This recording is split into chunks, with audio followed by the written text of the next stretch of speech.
नमस्कार दोस्तों। अरे आज की इस कहानी के नाम है विश्वास। बड़ी बहू, मैंने तुम्हें जो पैसे अंदर रखने के लिए दिए थे, तुमने रख तो दिए हैं ना? रजनी जी ने अपनी बड़ी बहू सुहानी से पूछा। हाँ मम्मी जी, क्या हुआ? आपको ये पैसे वापस चाहिए क्या? रुकिए, अभी ला देती हूँ, सुहानी बोली। रजनी जी बोली, अरे नहीं, अभी रहने दे, बस तुझे याद दिला रही थी। रजनी जी की ननद गायत्री भी वही रजनी जी के पास बैठी हुई थी। गायत्री जी बोली, रजनी भाभी, छोटी बहू नेहा कहाँ है? कहीं नजर नहीं आ रही है। रजनी बोली, होगी कहीं रसोई में या घर में कोई दूसरा काम कर रही होगी। उनते में नेहा रसोई से सास और अपनी बुआ सास के लिए चाय और नाश्ता लेकर आई। गायत्री ने देखा कि नेहा के हाथों में नकली कंगन और कानों में भी नकली झुमके हैं। नेहा के चले जाने के बाद गायत्री रजनी से बोली, भाभी, नेहा के नकली गहने क्यों पहने हुए हैं, जबकि बड़ी बहू सुहानी के हाथ में तो असली सोने के कंगन और कान में के है, असली सोने के झुमके थे। रजनी जी बोली, गायत्री दीदी, अब आपसे क्या छुपाना, आप तो जानती है सुहानी के मायके वाले कितने पैसे वाले हैं। समय समय पे वो लोग सुहानी को सोने का कुछ न कुछ गहना बनाकर दे भी देते हैं। और दूसरी तरफ नेहा के मायके में तो क्या। गायत्री जी बोली, रजनी भाभी, आपको घर में भी पैसे की कोई कमी नहीं है। आप नेहा को आपके घर से सोने के गहने दिला दो। और जहाँ तक मुझे याद है, आपने दोनों बहू की शादी में सोने का मंगलसूत्र, सोने के कान के और सोने का हार और सोने का एक एक कंगन चढ़ाया था। तो वह सब तो नेहा के पास होगा ना। फिर नेहा घर में नकली गहने पहनकर क्यों घूम रही है? रजनी ने थोड़ा सा हिचकिचाते हुए बोली, गायत्री दीदी, वो सब गहने मैंने नेहा से वापस ले लिए और अलमारी में रख दिए हैं। हाँ, जब भी कभी नेहा को किसी शादी में जाना होता या किसी भी कोई कार्यक्रम में जाना होता तो मैं बड़ी बहू से कहती, सुहानी उसे वो गहने निकाल कर पहनने के लिए दे देती। गायत्री जी बोली, भाभी, यह आपने ठीक नहीं किया। कम से कम शादी में चढ़ाए गहने तो आपको नेहा को ही देने चाहिए था। उसे नेहा पे पूरा हक है। और एक तरफ आप बड़ी बहू पे आंख मूंद कर विश्वास कर रही हो और दूसरी तरफ छोटी बहू पे उसके अपने गहने भी उसके वापस ले लिए। रजनी जी बोली, गायत्री दीदी, सुहानी का मायका संपन्न है, उसने अपने मायके में ये सब देखा हुआ है, मगर नेहा उसके मायके में इतना पैसा, इतने गहने कभी नहीं देखे। मुझे डर लगता है कि कहीं नेहा हमसे गद्दारी करके अपने मायके में पैसा या फिर गहने न दे, या अपने लिए पैसा न जमा करने लगे, क्योंकि उसे मायके की परिस्थिति बिल्कुल भी अच्छी नहीं है। इसलिए मैंने अलमारी की चाबी सुहानी को सौंप रखी है, जिससे पैसे और गहने रखने का हिसाब और निकालने का हिसाब सुहानी का ही है। मुझे और आपके भाई साहब महेश जी का बड़ी बहू सुहानी पे बड़ा विश्वास है, इसलिए शादी होते ही सारी जिम्मेदारी बड़ी बहू को सौंप दी। अब आप तो जानती हो, आपके भाई साहब का ब्याज का व्यापार है, बहुत फैला हुआ है, जिसका आधा भार सुहानी ने अपने सर ले लिया है, वरना इस उम्र में हम दोनों कितना संभाल लेंगे। गायत्री दीदी रजनी भाभी को नसीहत देते हुए बोली, भाभी, आपने आधी जिम्मेदारी सिर्फ सुहानी को सौंप रखी है। यह सुनकर मुझे बहुत बुरा लगा। मानते हुए नेहा का मायका सुहानी के मायके की तरह संपन्न नहीं है। इसका मतलब यह तो नहीं कि सुहानी पे आंख मूंद कर विश्वास किया जाए और अलमारी की चाबी भी उसको सौंप दिया जाए और छोटी बहू नेहा को सिर्फ रसोई तक ही सीमित रखा जाए। दोनों बहुओं में इतना भेदभाव करना अच्छी बात नहीं है। मैं तो कहती हूँ नेहा पे भी आपको उतना ही विश्वास होनी चाहिए जितना सुहानी पे। कल के दिन ऐसा ना हो कि यही चीज आपके घर में कलह का वातावरण पैदा कर ले। वो तो आपकी छोटी बहू नेहा नम्र की स्वभाव की है, इसलिए ये सब झेल रही है, वरना कोई दूसरी बहू होती तो अब तक आपकी अक्ल ठिकाने लगा दी होती। रजनी जी बोली, गायत्री दीदी, अभी आपकी बेटी की शादी नहीं हुई है, इसलिए यह सब बातें नहीं समझेंगी। एक संपन्न परिवार की बेटी और एक गरीब परिवार की बेटी में बहुत ही फर्क होता है। आपके भी दो बेटे हैं, जब उनकी शादी होगी तब आपको यह बात समझ में आ जाएगी। गायत्री दीदी बोली, मेरा तो समझ में आ रहा है भाभी, काश आप सब और महेश भैया समझ पाते कि आप लोग यह सब जो कर रहे हैं वो अच्छा नहीं कर रहे हैं। रजनी जी के दोनों बेटे राहुल और शोभित की शादी एक ही साथ एक ही मंडप में हुई थी। रजनी जी के दो बहुएं तो सुंदर मिली थी, मगर रजनी की सुमित के लिए इतनी खुशी नहीं थी जितनी खुशी उन्हें राहुल के लिए हुई थी। राहुल की पत्नी सुहानी एक संपन्न परिवार से थी, वही शोभित की पत्नी नेहा गरीब परिवार से थी। यही वजह थी कि शादी होने के बाद भी रजनी जी कभी छोटी बहू नेहा को दिल से नहीं अपना पाई थी। रजनी जी कभी नेहा पे इतना विश्वास भी नहीं कर पाई थी जितना वो सुहानी पे करती थी। रजनी जी ने सुहानी को घर और बाहर की जिम्मेदारी सौंप रखी थी, वही नेहा की जिम्मेदारी सिर्फ रसोई तक ही सीमित थी। रजनी भी अपना लाल प्यार से बड़े बहू पे ही लुटाती, क्योंकि आए दिन सुहानी के मायके वाले उपहार देकर बेटी की सास सुहानी को भी खुश जो रखते थे। रजनी जी महेश जी से बातों बातों में कह देती, बड़ी बहू तो खाना सोना है, काश छोटे को भी ऐसे बीवी मिली होती तो हम उस पे नाज कर पाते।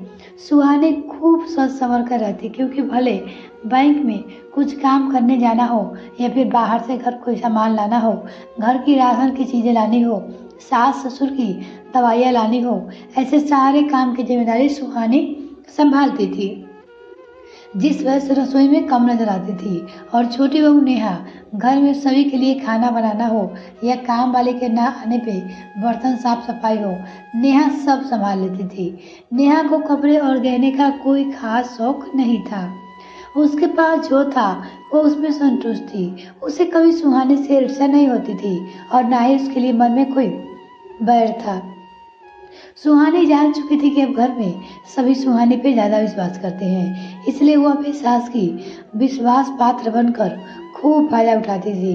मगर यह बात कभी रंजीत जी को समझ में नहीं आई, क्योंकि उन्हें तो सिर्फ यही लगता कि राहुल और शोभित दोनों बेचारे दिन भर ऑफिस में रहते हैं, पति महेश जी और उनकी उम्र हो गई है। ऐसे में सारी जिम्मेदारी सुहानी पे डालकर वो आज़ादी से जीना चाहती थी और घर की देख रेख लिए तो नेहा थी।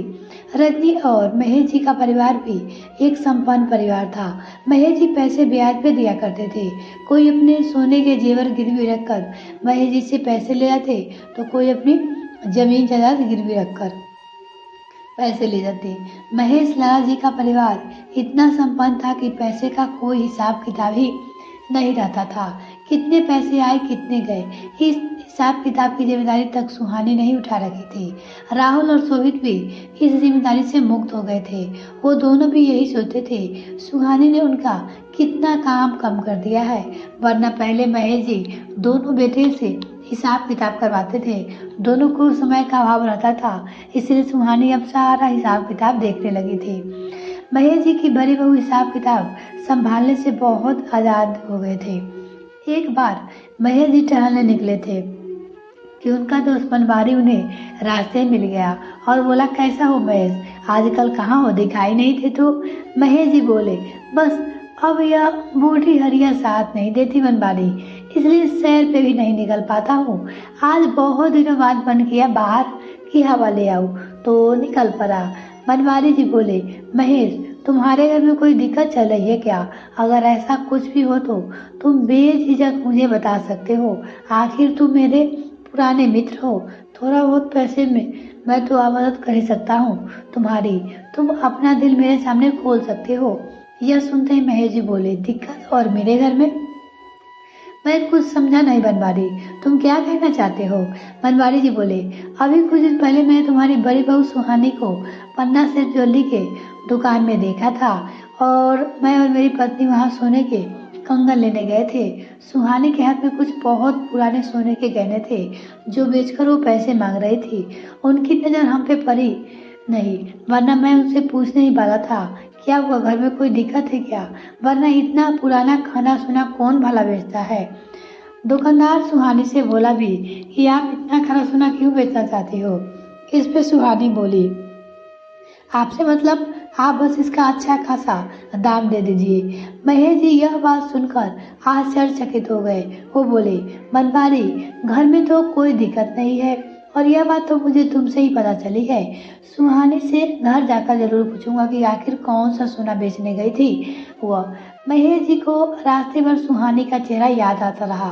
बड़े प्यार से मुझे और रजनी को सतावना देती है सुहानी, अलमारी में से कुछ भी निकालने का हो तो झट से ला देती है। बहुत महीने सालों से मैंने तिजोरी नहीं खोली, जब भी कुछ हिसाब किताब करना होता सुहानी कर लेती, यहाँ तक कि कभी तिजोरी में कुछ निकालने या रखने का काम भी नहीं करने देती। मगर यह बनमाली क्या कह रहा था? सुहानी कौन से गहने बेचने गई होगी? सोचते सोचते महेश जी घर आ गए। महेश जी ने घर आकर सबसे पहले सुहानी से अलमारी की चाबी मांगी। सुहानी बोली, कुछ चाहिए क्या पापा जी? मैं निकाल देती हूँ।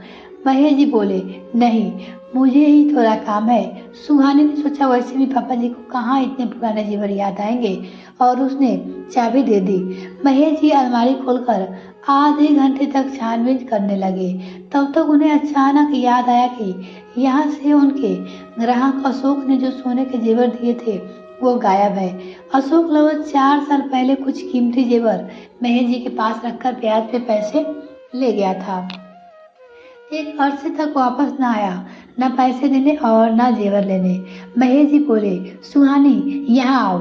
अलमारी में मेरे ग्राहक अशोक ने जो सोने के मेरे पास गिरवी रखी थी वह नहीं दिखाई दे रहा है। सुहानी सकपका बोली, कौन से जेवर पापा जी? मुझे तो ऐसा कुछ भी याद नहीं है।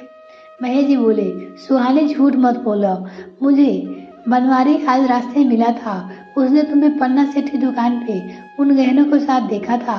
सुहानी डर गई और बोली, पापा जी वो गहने कब से ऐसे ही पड़े थे तो मैंने उन्हें बेच दिया। महेश जी बोले, तुम ग्राहक के गहने ऐसे कैसे बेच सकती हो? अशोक कभी भी वो गहने वापस लेने आ सकता है। सुहानी बोली, पापा जी अशोक मुझे एक बार रास्ते में मिला था।